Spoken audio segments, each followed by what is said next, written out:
Hello, my name is Mitch and I draw Blood Force, and today we're continuing Wildcats Trilogy with number 2, drawn by Jae Lee. But first we're going to take another look at Blood Force, drawn by Mitch. Hello friends, welcome to Blood Force. So this is Blood Force. Blood Force is a comic book that I write and draw. It is both a celebration and a parody of 90s extreme comics, and it is full of crazy stuff like this, and the action is only getting better with every page. And in order to read Blood Force, all you have to do is open the description below, click the link, go to my Patreon, and subscribe there. By subscribing on my Patreon, not only do you get access to the Blood Force comic, all of it in its entirety, you also get access to every video that I make before I post it to YouTube, usually about a week or two in advance, as well as the pre-Blood Force stuff. So we're talking about the sketches I made coming up with Blood Force, as well as a couple of projects I worked on before I did Blood Force. All this for just $3 American. You cannot get Arm Blades and Vengeance for a better price. So subscribe today, let's get Blood Force out on those shelves, and let's give the world the comics it deserves. Alright, so we are back with more Wildcats Trilogy. And so, this is, as I said, 3 months later, and I'm not sure why. We are going to get, as I said, a bit more detail level, like full-on backgrounds in some cases, than Wildcats number 1. So that could be part of it. He's still getting kind of messy on all these effects and everything, though. So I don't know, and it feels like some of his figures are taking a step back. So I'm not sure what that's about. And, you know, not a great cover in comparison to the first one. More detail. Like, some of these details look very exact, with like the details on the arm gauntlets, whatever the hell these things are. These hands feel like they're going for that Jae Lee clutchiness. You know, like this kind of stuff here. The thing is that requires that you just take your pen and go, and that's not exactly what happened here. So, going for the clutchy hands, knowing what shape that he should be producing, but producing it slower. And getting a kind of scratchy quality around whatever these fucking spider-leg things are. But not scribbling the shit out of them. And then just allowing, you know, the computer guy to make a shadow, and that's your cover. You know, it still looks good. It's still a good drawing. So this is still beating stuff that Rob's putting out, probably. Oh my god, Hell Hath No Fury. Like, come on, Brandon. You can title things that aren't cliches. You're allowed. Alright, so we're going to start out with a wall of text, as is tradition. So what this particular wall of text is about is we're going to be talking about the Amazons. Because the trilogy thing is largely about the Coda, so naturally the Coda are Amazons. So this is Themyscira? Themyscira? I think they misspelled this. I'm not sure. But yeah, that would be the Coda in this case. And we're going to get, like I said, some detail on some of these backgrounds. It'd be very easy to just silhouette this kind of thing.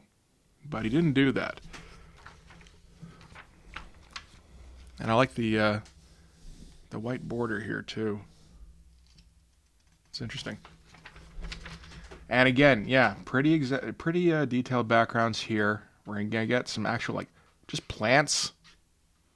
Just kind of adding to the overall feel.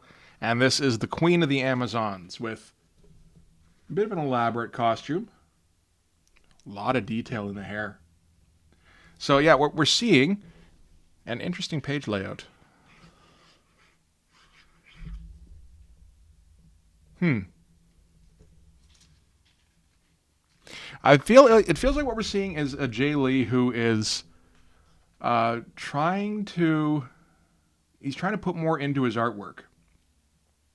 So trying to work on his compositions. And I wonder if, because the Image is going to be paying more than the going rate at Marvel and DC. So maybe Jae Lee's like, you know what, I actually don't need to go 1,000,000 miles an hour. Maybe, I don't know, maybe justifying the paycheck a little bit. The increased paycheck. And maybe going, you know, I have the time to spend some time on some of these. Maybe just make 3 pages a day instead of 6. Who knows? So, yeah, the leader of the Amazons is going to lead the Coda against the, what do they say? The heretic. They don't clarify who the heretic is in this case. I'm pretty sure it's Voodoo, though. The twist would be to make it Artemis there, but I don't think they do that.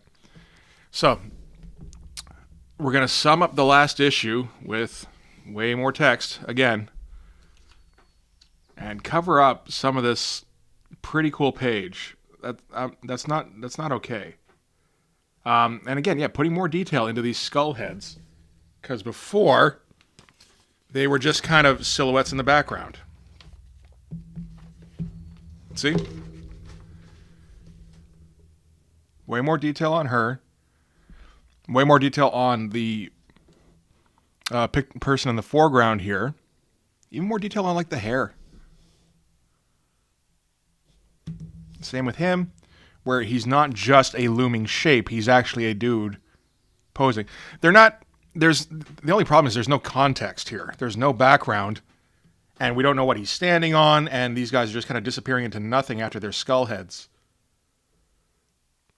So it's a weird kind of hybrid between a more detailed style and that, you know, that familiar Jae Lee sloppiness.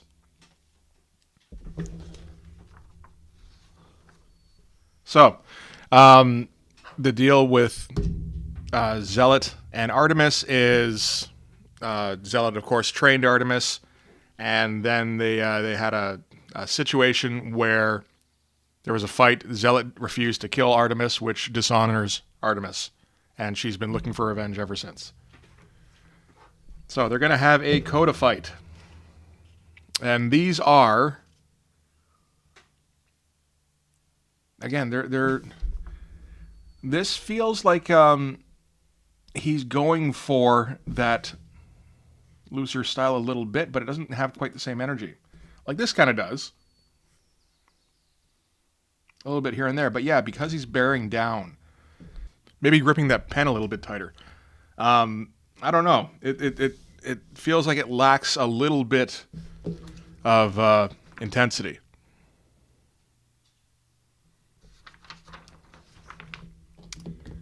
So, Zealot is going to beat Artemis because, of course, she is. She's the master.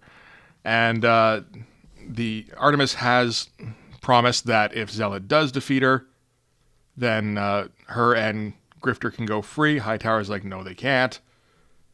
And I'm pretty sure he's the one who hired her, so I think he's the one who gets to make that rule. And then more of these cyborg dudes getting ready to attack regardless.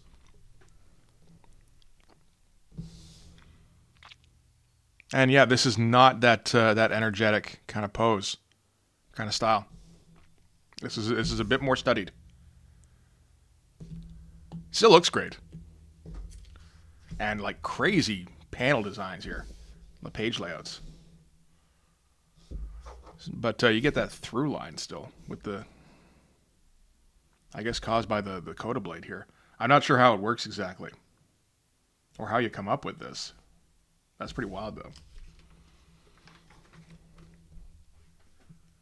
though. So yeah, the Coda Artemis gets flat out beaten by Zealot. So Zealot and Grifter are supposed to be able to leave now, and Hightower's like, no, that's not what's happening.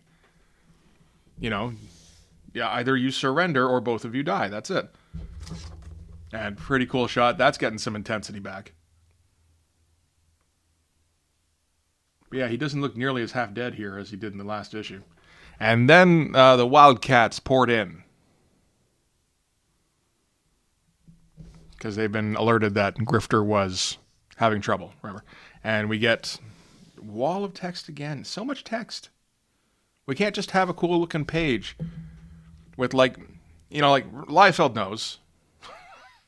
I might not be wanting to revisit a Liefeld book again anytime soon, but you put like a cliched, like 5 words up here with an ellipses, and then you finish it off down here with another cliche, and that's all you leave, because like it's supposed to be just a cool page. And yeah, we're getting a bit of that energy back, because this is all, we're getting back to some splatter, we're getting back to some scribbles. Really twisting Spartan up here. That's pretty good.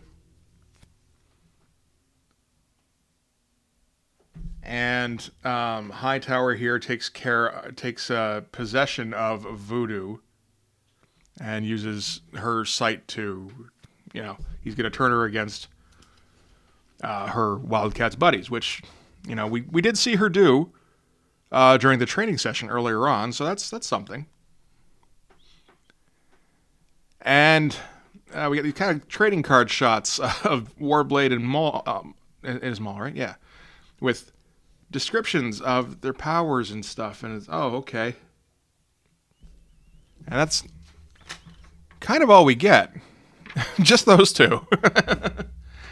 So, I mean, he's again going overboard with the describing shit and getting way too many words on the page. But he did, either he got distracted or he dialed it back, one of the two.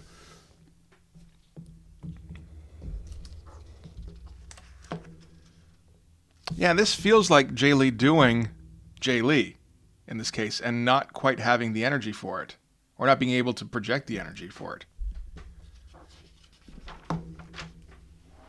And yeah, way more detail in here than usual. Kind of that Jae Lee outline, but not pouring on the ink to match it up to the previous kind of style. This is about right. Getting scribbles. We're getting, so maybe he's not producing the results he wants here, and it's like, no, I got to get back to that energy. Feels like it, because like this is correct, So this is Voodoo taken over by Hightower, and she's got her werewolf thing going again, whatever that is. And she's going to attack, the rest of the Wildcats here. And again, kind of wild page layouts. And they shoot Warblade with a thing that, because his whole thing is that he can stretch into different kind of blades, right? He's like made up of metal or something like that. So it just kind of makes him lose cohesion. So he just kind of, unravels into a bunch of string-like tendrils, which is, that's kind of cool. And they just full-on tase Maul here.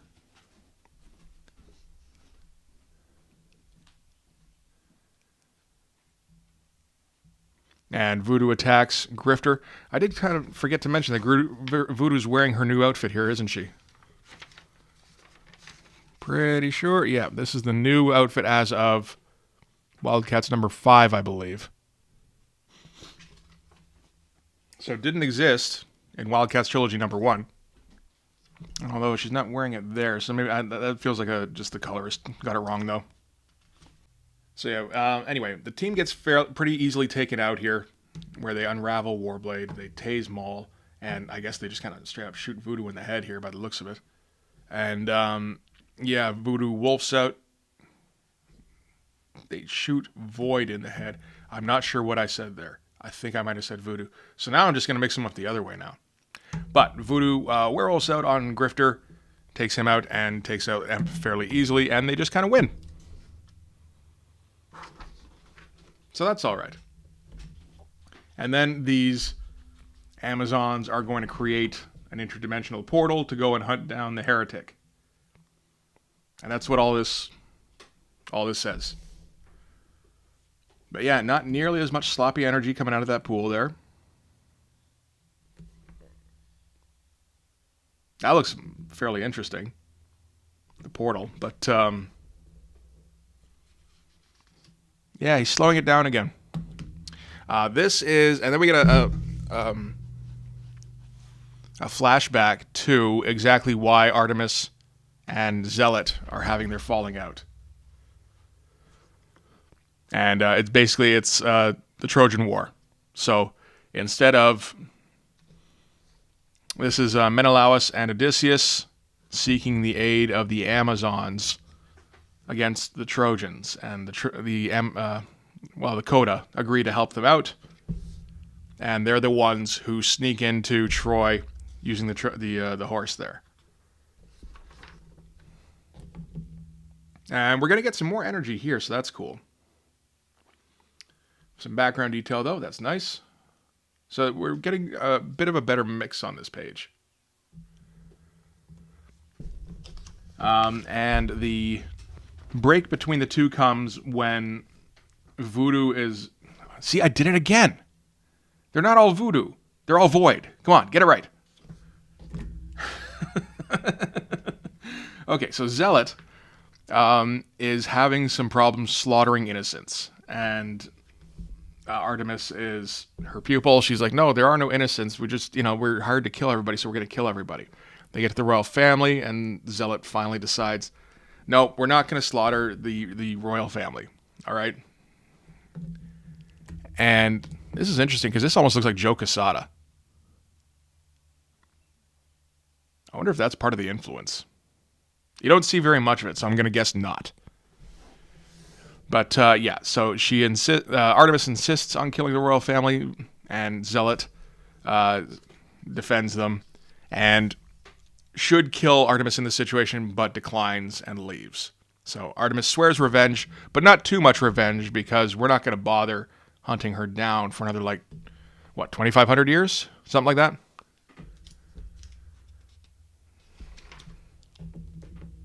And then Zealot comes across Artemis, and she's got all of the kidnapped Wildcats close by. Well, Emp and Grifter are right there, being kind of thrown around by Hightower, and then the rest are on video camera anyway.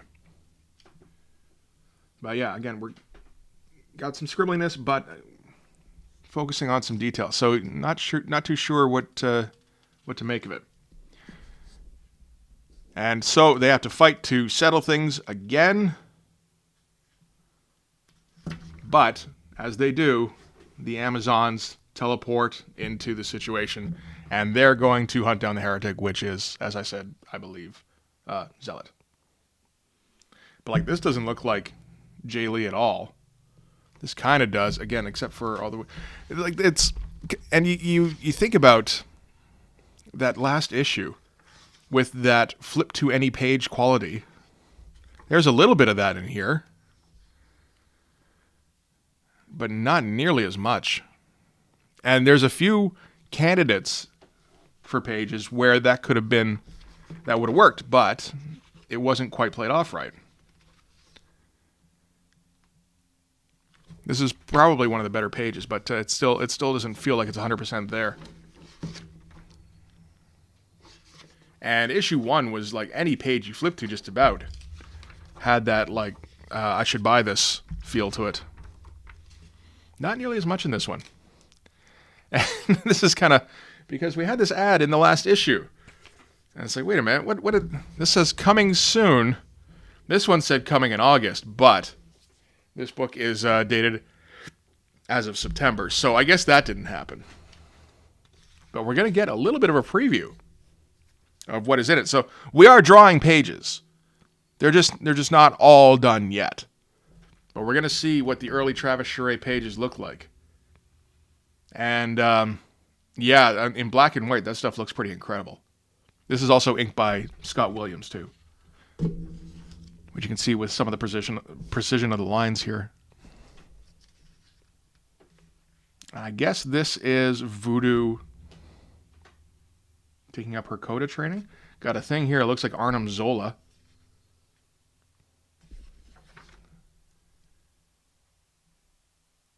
And you can see the Jim Lee influence in some of this stuff here. And then the way he draws women's faces. And then some stuff that is very definitely not Jim Lee. This looks much more like later Travis Charest, the way this profile is done. But he's still, that's very much Jim Lee there. It's interesting seeing these guys in transition. And, oh, we're not Gen X anymore.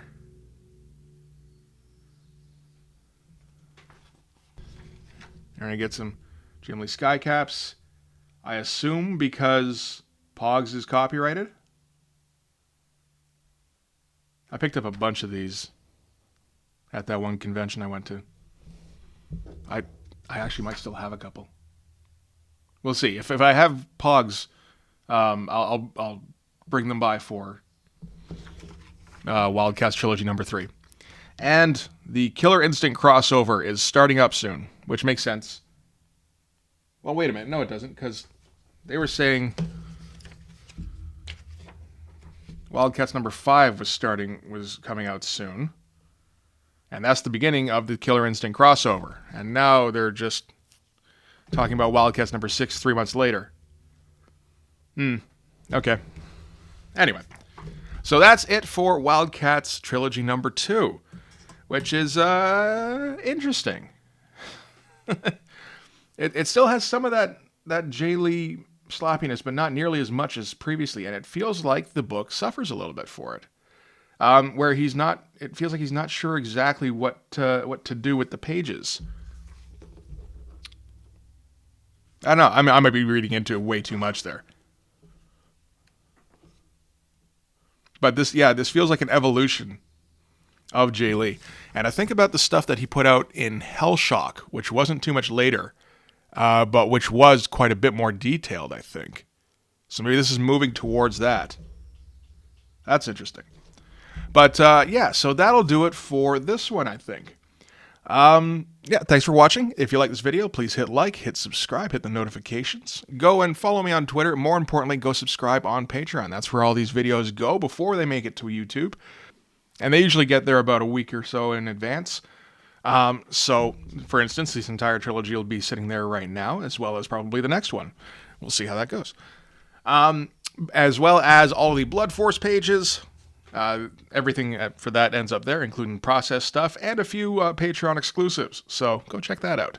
But once again, thanks for watching this video. I'll see you guys in the next one. Bye-bye.